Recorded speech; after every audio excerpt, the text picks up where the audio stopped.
이제 내년도 2024년에는 우리가 선한 일을 열심히 하는 우리 교회라는 이 표를 가지고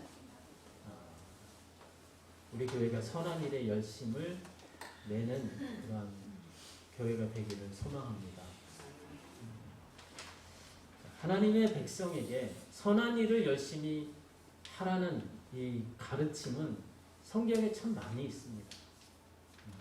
근데 이제 그 중에 대표적인 본문 몇 가지만 오늘 살펴보면서 선한 일에 열심을 내는 여러분 되시기를 주님의 이름으로 축복합니다.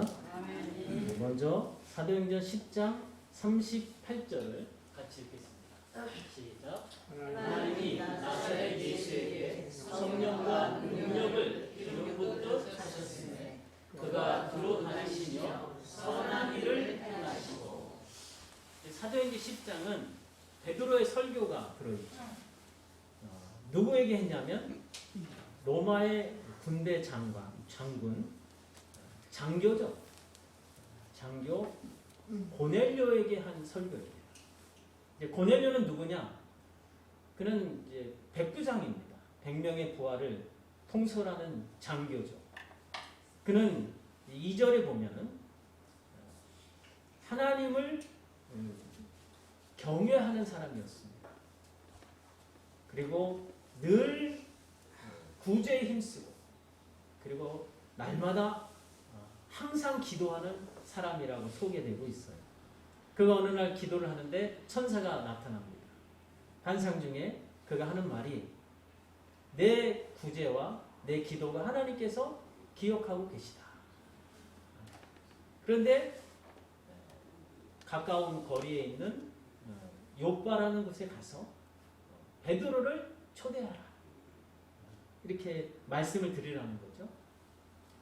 이것은 무엇입니까? 유대교에 입교한 고넬료거든요.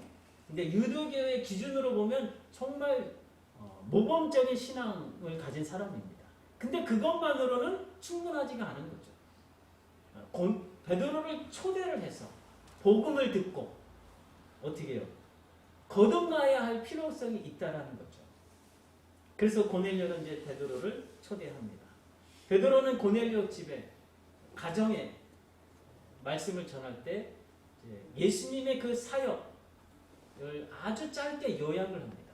그 말씀이 바로 이것입니다.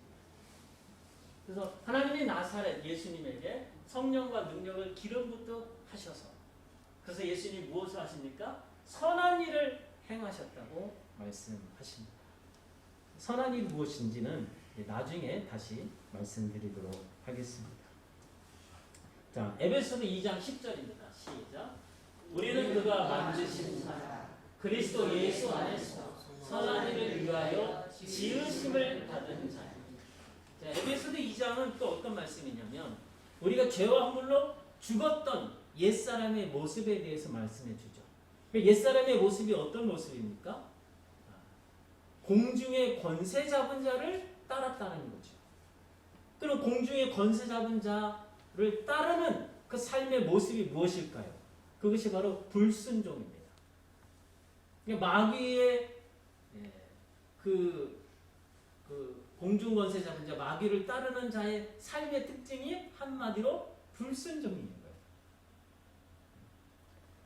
그래서 그 불순종의 구체적인 모습은 무엇입니까? 육체의 욕심과 마음이 원하는 대로 행하는 거죠. 그러니까 자기 마음에 원하는 대로 하려고 하나님께 불순종하는 거죠.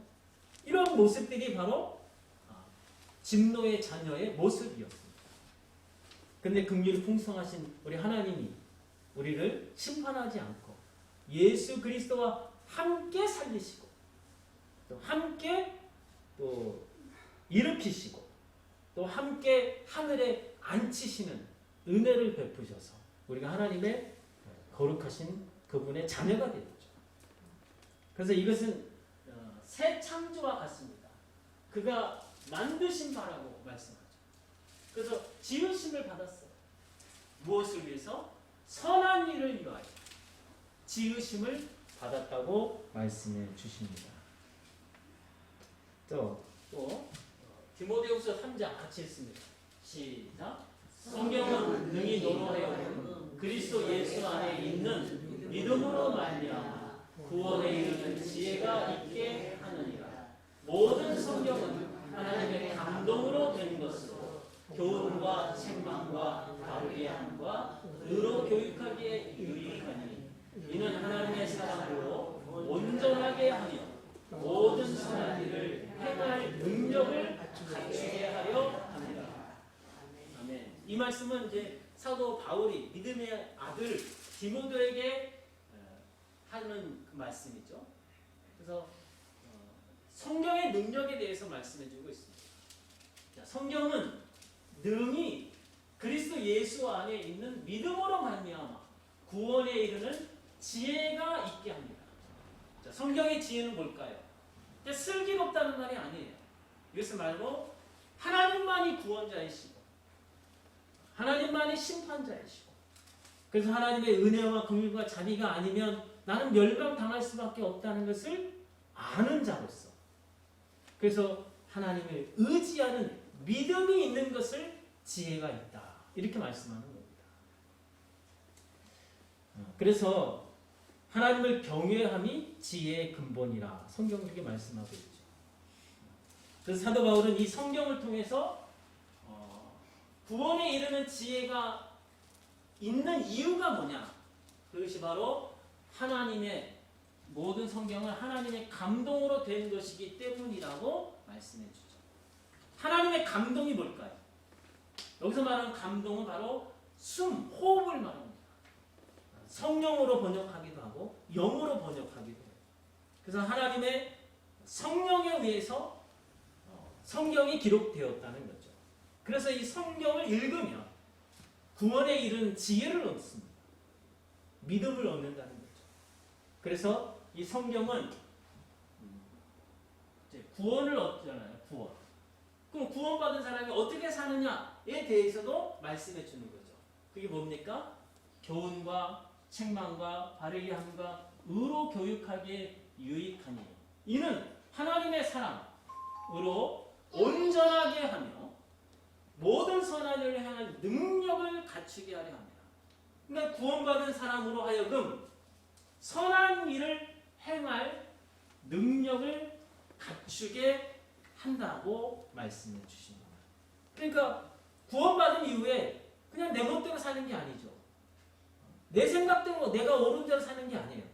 하나님의 말씀, 그 말씀을 따라서 순종함으로 선한 일을 행하는 것이 구원받은 목적이라고 말씀해주고 있습니다. 그래서 여기서도 구원받은 사람이 선한 일을 하라는 그 목적으로 구원을 받았다고 말씀해주고 있습니다. 또 디도서 2장 14절 말씀 같이 읽습니다. 시작. 우리가 그가 우리를 대신하여 자신을 주심은 모든 불법에서 우리를 성량하시고 우리를 깨끗하게 하사 선한 일을 열심히 하는 자기 백성이 되게 하려 하십니다. 자, 디도서 2장 14절 오늘 본문이죠. 하나님이 은혜를 주셨어요. 그 은혜는 뭐냐? 우리를 구원하시는 은혜입니다. 그래서 그 은혜를 받은 사람은 어떻게 사느냐? 그냥 자기 멋대로 사는 게 아니에요. 경건하지 않은 것과 이 세상 정욕을 끊어내고 버리고 대신에 신중함과 의로움과 경건함으로 이 세상을 살도록 만드는 것이 하나님의 은혜라는 것입니다.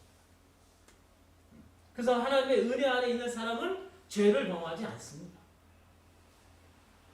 잘 들으셔야 돼요. 하나님의 은혜 안에 있으면 우리가 죄를 지을 수 없느니라 성경은 말씀해주고 있죠. 그럼 여러분 요한일서 3장 9절 같이 읽겠습니다.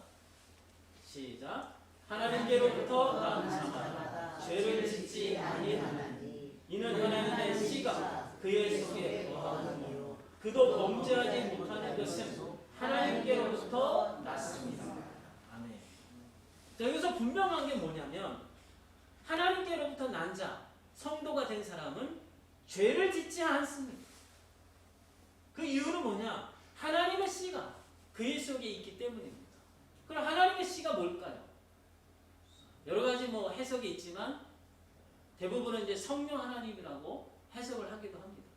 또 말씀이라고 해석을 하기도 해요. 뭐 둘이 비슷한 해석입니다. 어쨌든 분명한 것은 거듭난 성도라면 죄를 짓지 않는다는 거죠. 현재 우리가 이것을 이제 어떻게 해석을 해야 될까? 성도는 전혀 죄를 짓지 않는 사람입니까?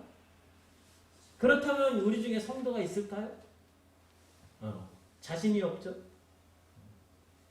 여기서 말하는 죄가 뭐냐? 죄를 짓지 않는다 했죠? 이 죄가 뭐냐? 이 죄는 사망에 이르는 죄를 말합니다.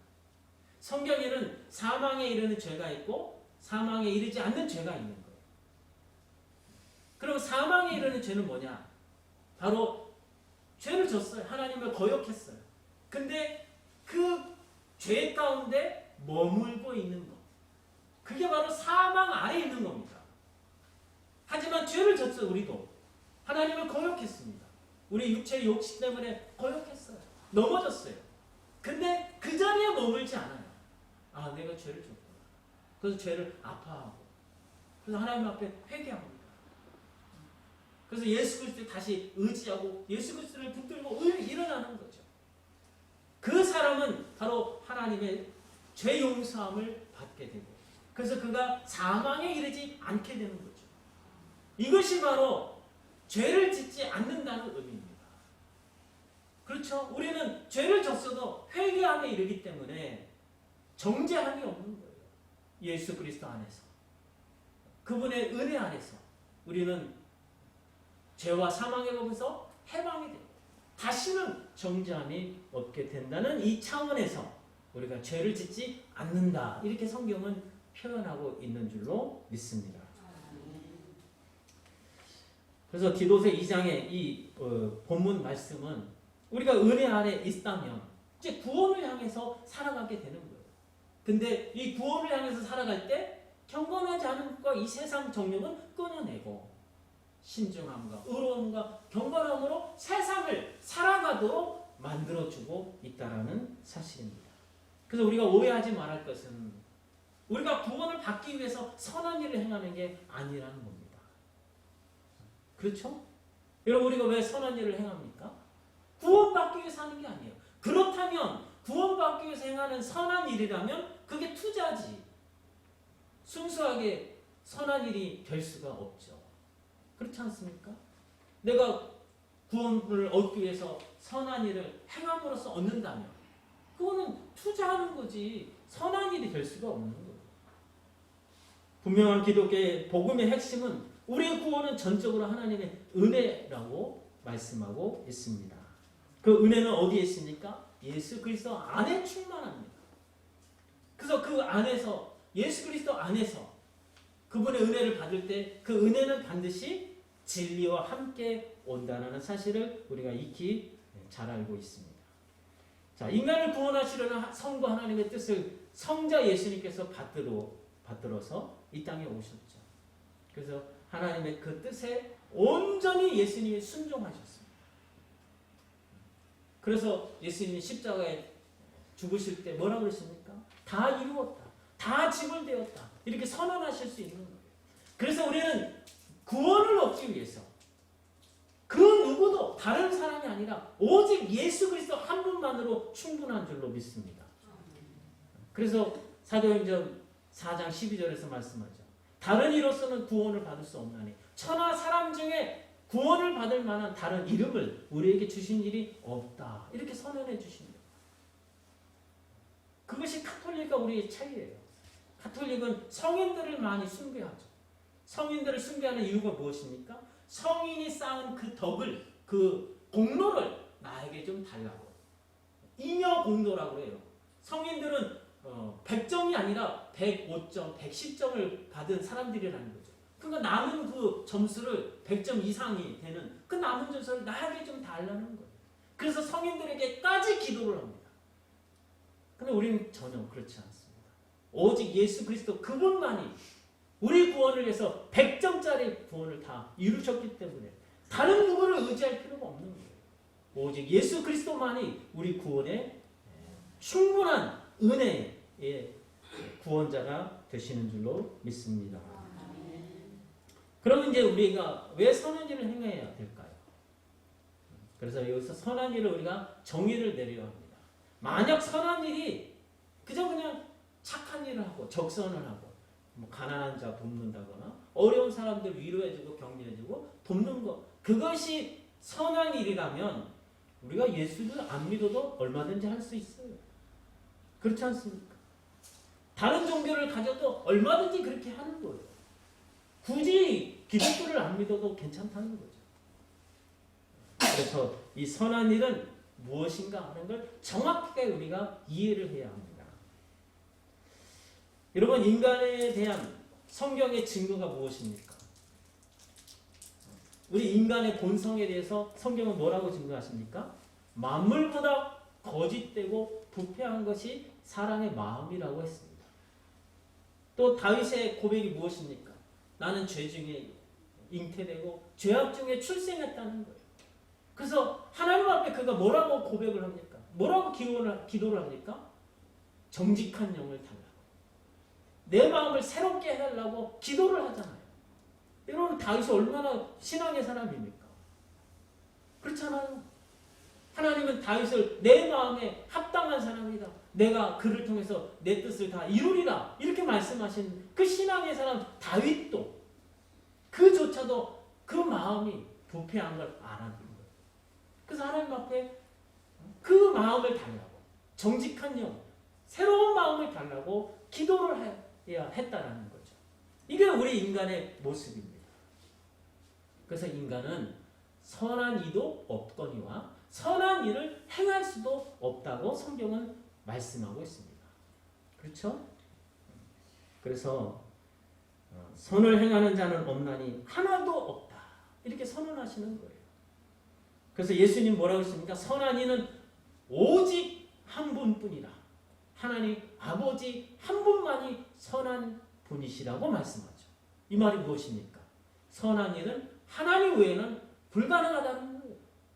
그러니까 하나님 외에 어떤 존재도 선한 일을 행할 수가 없다는 말씀입니다. 다시 말해서 인간은 그 누구라도 어떤 대단한 사람이라 할지라도 선한 일을 스스로 할 수가 없다라는 말씀입니다. 따라서 선한 일은 뭐냐? 유일하게 선하신 하나님, 그분을 나타내는 일이 선한 일입니다. 뭐라고요? 선한 일이란 유일하게 선하신 하나님, 그분을 나타내는 일. 이것이 선한 일입니다. 그럼 우리가 어떻게 그 유일하신 선하신 하나님을 나타낼 수 있을까?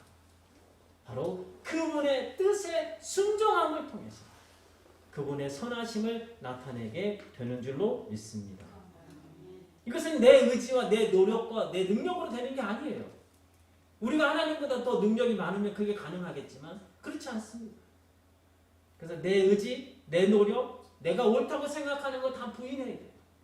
오직 하나님의 말씀이 내 뜻에, 내 생각에 이게 이해가 안 되고 이게 참 불가능한 것처럼 보일지라도 하나님의 말씀이니까 그대로 순종하는 것.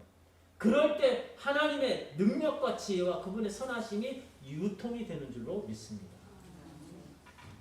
그래서 사도행전 10장 예수님께서 그 모범을 보이셨어요. 여러분, 예수님이 선하신 선한 행위들을 하셨죠? 선한 일을 나타내셨어요. 그러면 어떻게 나타내셨습니까? 그분 자신의 능력으로 나타내셨는가요? 아니에요. 예수님의 능력이 없다는 말이 아니에요. 하지만 그분이 선한 일을 행하신 것이 그분 스스로의 의지와 능력으로 행하셨다면 우리는 얼마든지 변명할 수 있어요. 우리는 예수님처럼 능력이 없잖아요. 우리가 예수님처럼 능력이 많으면 우리도 얼마든지 할 수 있죠.